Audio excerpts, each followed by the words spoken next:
kids, today we are going to draw a Allosaurus. Let's get started. Allosaurus lived around 150 million years ago in the late Jurassic period.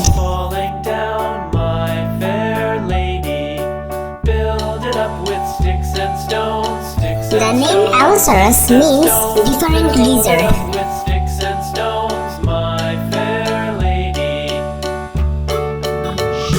The average length of an Allosaurus was around 28 feet and it weighed around 2.3 tons.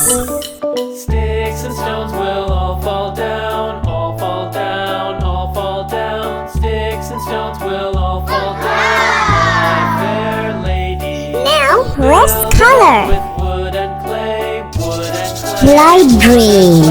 Build it up with wood and clay, my fair lady.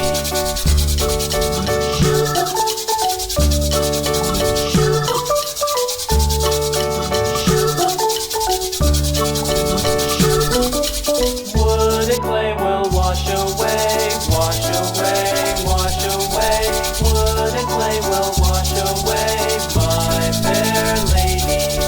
Build it up with iron and steel, iron and steel, iron and steel. Build it up with iron and steel, my Yellow. fair lady.